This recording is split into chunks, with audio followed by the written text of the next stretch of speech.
Bon, tu sais, chaque réalisateur, il a son caractère, sa manière d'être. Bon, je te dis Monty Elma avant, parce que Monty, il est plus grand que... Mais Enzo Castellari aussi, j'ai fait 3, 4 films avec lui. Et quand tu trouves un metteur en scène, il ne te cherche pas pour travailler seulement. Il te cherche parce qu'on a quelque chose de commun ensemble.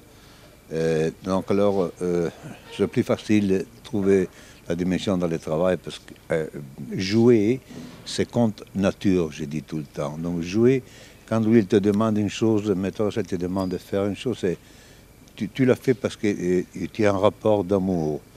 C'est un rapport tout à fait intellectuel, mais d'amour, et tu donnes les sentiments, les émotions, parce que c'est quelqu'un que tu aimes, tu estimes, il te le demande.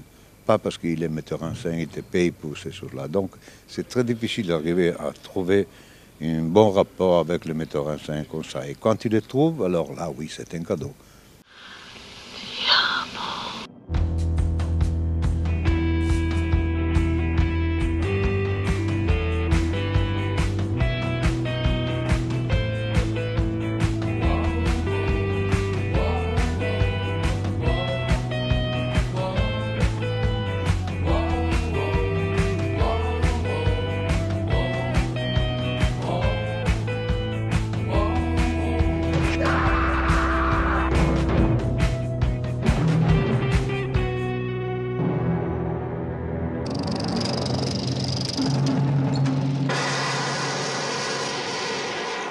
Bonjour à tous, un nouvel épisode fin de séance, mais on est beaucoup plus primaire.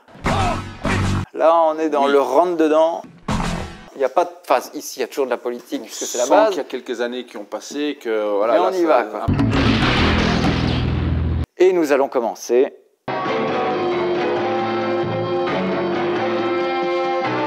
On parlera souvent des numéros. Quoi. Ah oui, ça oui. Et ici aussi, puisque là maintenant, on a le giallo. Et qu'est-ce qu'il y a aussi qui s'inspire de French Connection et de tous les films américains un peu hard-boiled? Il y a le policiesco. Policiesco, c'est des films qui arrivent pendant les années de plomb, donc c'est-à-dire une période trouble en Italie, beaucoup de violence, de corruption. Et là, on a un film qui s'attaque à tout, qui s'attaque aux raquettes, à la violence, à la corruption. On a un film somme au niveau policiesco, puisque ce n'est pas que ça. C'est un film aussi politique qui s'inspire de l'affaire Mattei. L'affaire Mattei, c'est l'affaire qui a donné le roman de Pasolini, son inachevé, qui lui a valu beaucoup de problèmes, voire peut-être son assassinat pour les complotistes, conspirationnistes, qui s'appelait Pétrole. Et donc c'est cette affaire Mattei qui sert de base à ce film qui s'appelle Revolver, réalisé par Sergio Sollima. Donc il y a Sergio Leone, Sergio Corbucci et Sergio Sollima. C'est les trois Sergio énormes du cinéma italien. Western Spaghetti, beaucoup, pour Sergio Sollima aussi. Et il était un peu surnommé l'intello, un peu, parce qu'il jouait aussi sur les problèmes entre classes sociales. C'est-à-dire qu'il y avait un Western Spaghetti qui s'appelait Le Dernier Face à Face, où c'était un prof d'université, de lettres, je ne sais plus quoi, qui va dans l'Ouest américain parce qu'il a des problèmes de santé, qui va se faire enlever par une bande de bandits. Et en fait, c'est le professeur qui va enseigner aux bandits la démocratie, la politique, machin, et c'est le bandit qui va enseigner les rudiments du banditisme, et ils vont en fait s'annuler, en fait. C'est-à-dire que le bon va devenir mauvais, le mauvais va devenir plus ou moins bon, et ça va devenir tragique. Et Revolver, c'est ça aussi. On ne révèle pas la fin, mais il y a cette amitié qui est loin d'être évidente au début entre Oliver Reed et Fabio Testi, qui va se révéler extrêmement tragique. On n'en parle pas beaucoup plus. Il y a Ennio Morricone qui fait une musique incroyable. Il y a des répliques incroyables aussi sur la politique, sur le droit de vote, hein, parce qu'il y a une célèbre réplique où il dit on a le bulletin de vote comme possible et on a le revolver, quoi. La société a plusieurs manières d'assurer la défense de ses intérêts. Le bulletin de vote, par exemple, ou bien le revolver. Donc ça parle énormément de tout ça. C'est à la fois un policiesco, mais aussi un film d'aventure. Et aussi, c'est un film avec Daniel Beretta, qui était un chanteur aussi et qui chante dans le film. Un ami reste toujours un ami.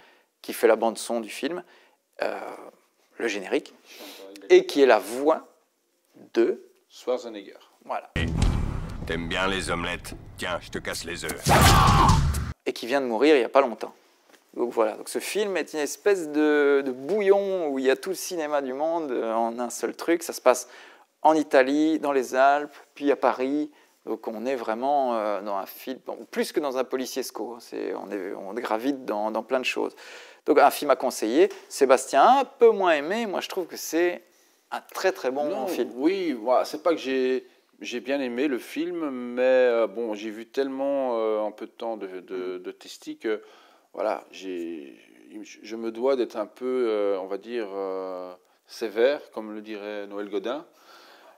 Donc voilà, donc c'est juste que oui.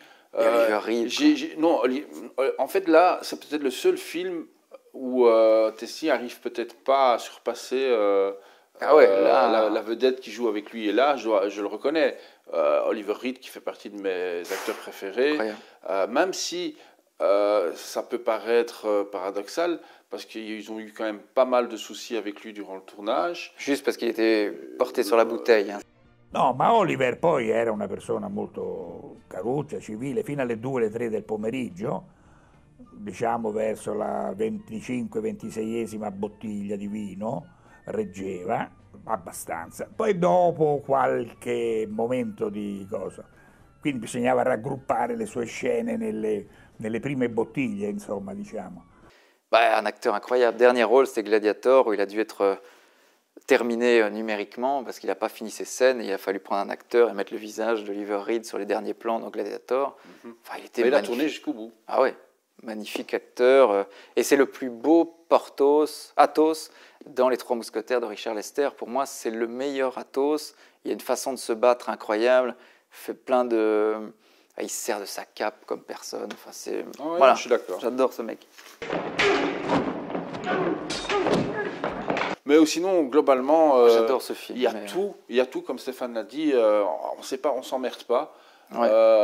C'est aussi très bien filmé, tout est bon.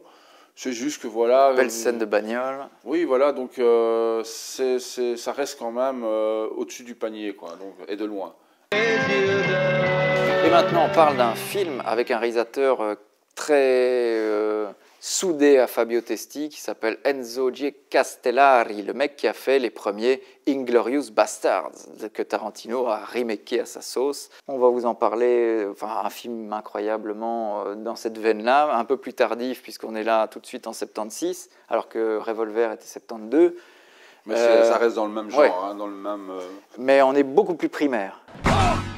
Là, on est dans le rentre-dedans. Il n'y a pas de phase. Ici, il y a toujours de la politique, puisque c'est la base. Il y a quelques années qui ont passé, que voilà. Mais on y va, quoi. C'est pas plus rythmé, c'est juste, il y a moins d'histoire et on dézingue. Voilà.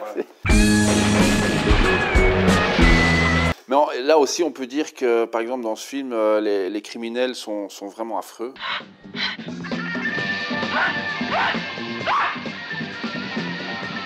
Ils commettent des actes vraiment assez dégueulasses, voire violents. Moi, je trouve que ce film, ma première impression après l'avoir vu, c'est qu'il est quand même fort influencé par les films américains comme Le Justicier dans la ville, ou même dans une autre... Justicier dans la ville, il y a un rapport, puisque l'inspecteur qui poursuit le fameux justicier dans la ville joue dans ce film un mafieux qui va aider Fabio Testi. Non, la banque est fermée pour cause du hold-up. Qui je suis? Je suis le con qui vient de rater ce hold-up. Et c'était le mec qui se mouchait tout le temps dans Le Justicier dans la ville et qui se rendait compte que le justicier dans la ville était aimé par la population et donc il le laissait s'échapper à la fin et ça se terminait par un sublime...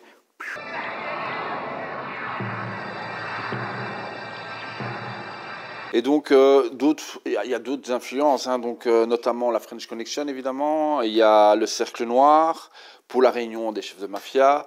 Ou sinon, on peut même aller jusqu'aux 12 salopards, surtout pour le dernier quart d'heure du film, qui est incroyable. Se siete qui a rischiare la pelle, è perché ognuno di voi ha dei motivi personali ben precisi. A te hanno stuprato la figlia, che si è suicidata. Tu hai la spina dorsale spezzata. Sei un rottame ormai. A te hanno violentato e ucciso la moglie. I colpevoli sono gli stessi per tutti noi. Abbiamo uno scopo in comune, la vendetta. Il y a un truc drôle, parce que sinon je vais l'oublier, je suis désolé de te couper encore, mais il y a des moments qui sont improbables, parce qu'à un moment, il se flingue devant une gare, mais il se flingue à tout va, quoi.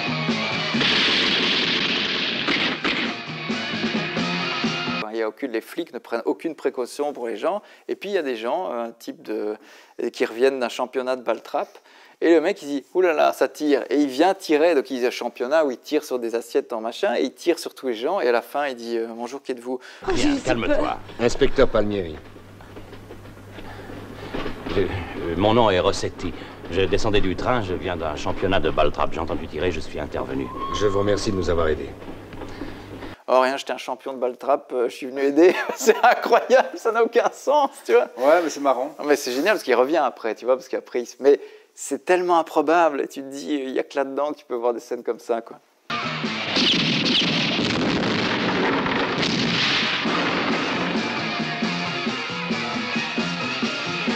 Et alors, il y a une scène de viol très crue. Qui est terrible, parce qu'en plus, c'est la fille du réalisateur qui se fait violer, et ça... Et elle est mineure, hein. Bah, je pense, oui. En tout cas, elle a bien fini. Hein. Elle n'a pas non, faire des trucs, mais c'est assez violent. Et quand tu sais que c'est le réalisateur qui filme sa propre fille, tu te dis « Oh, oh. » Donc Big Racket est bien plus qu'un simple polar. C'est vraiment le reflet social de l'Italie fasciste.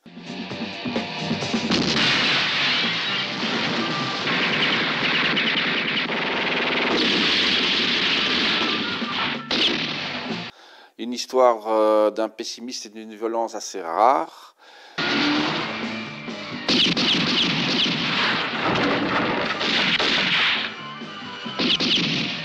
Sans oublier donc le final qui est assez incroyable.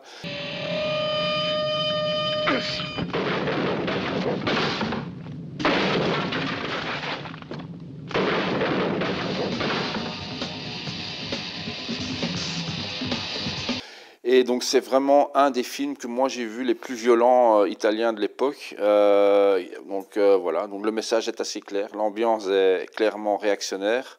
C'est faire restaurer l'ordre avec des anciens criminels pour arrêter le racket, tout simplement. Voilà. Du brut, du bon. Je suis avocat, moi. Allez-vous-en. Non, non, non, non, vous ne pouvez pas. Assassin. Non, non, non. Mais efficace, voilà, rien à dire. Et Fabio Testi, bon, on va pas chaque fois le dire, il est excellent, voilà. Il fait ses cascades dans une bagnole qui tombe, qui tourne.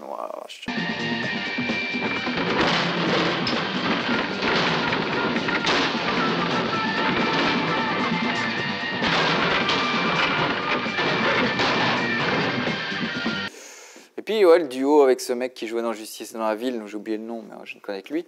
Il est très drôle, quoi. C'est un beau duo, c'est très chouette. D'ailleurs, j'étais prévenu qu'à la première punaise, je m'en allais. Oh, mais c'est somptueux, salle à manger, salon de réception, souris défunte, cuisine, un locataire. Policiesco, on va vous finir un petit peu ça, il y en a énormément, hein. C'était des trucs qui étaient réalisés à l'appel, et après il y a même eu des Policiesco un peu plus parodiques, avec le personnage de Poubelle qui était incarné par Thomas Milian, où ça devenait de la comédie pure, un petit peu comme les westerns spaghetti sont devenus des westerns comiques, avec les Trinita, les machins. Et ici, on a Lucio Fulci, qu'on adore, qui va venir un petit peu vriller le genre. C'est Bijou, c'est mon cheval. Dans les années 80, et un peu l'enterrer. Il adore ça, hein, déterrer, enterrer. Et ça devient une espèce de policiesco un peu gore.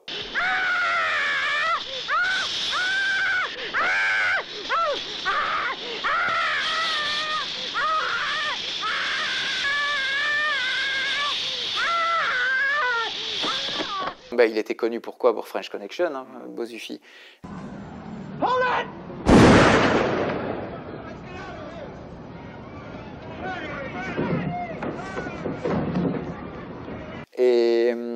Et là, on a un film très sérieux, un peu trop sérieux au début, qui finit, après tous les moments gore, qui finit un peu d'une manière un peu parodique, où on voit les anciens barons de la mafia qui viennent pour flinguer la nouvelle génération qui prend trop de place, et ils apparaissent un petit peu comme dans une espèce de truc de fête foraine où il y a des gens qui apparaissent.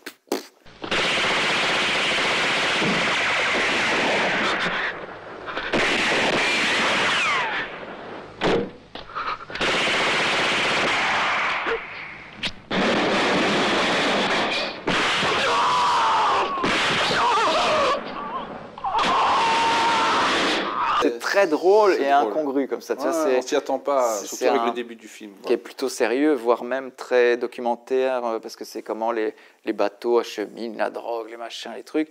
C'est un film très curieux, c'est un film de fin.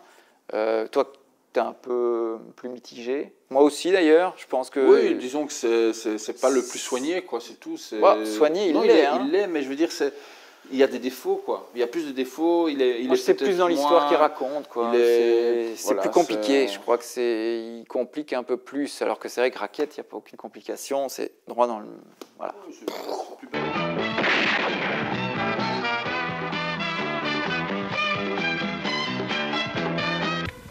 Et ça se fait. Oui, c'est bon. Si cette vidéo vous a plu, n'hésitez pas à liker, à vous abonner, à commenter. Et surtout, on vous souhaite de bonnes fins de séance. À bientôt. Ciao.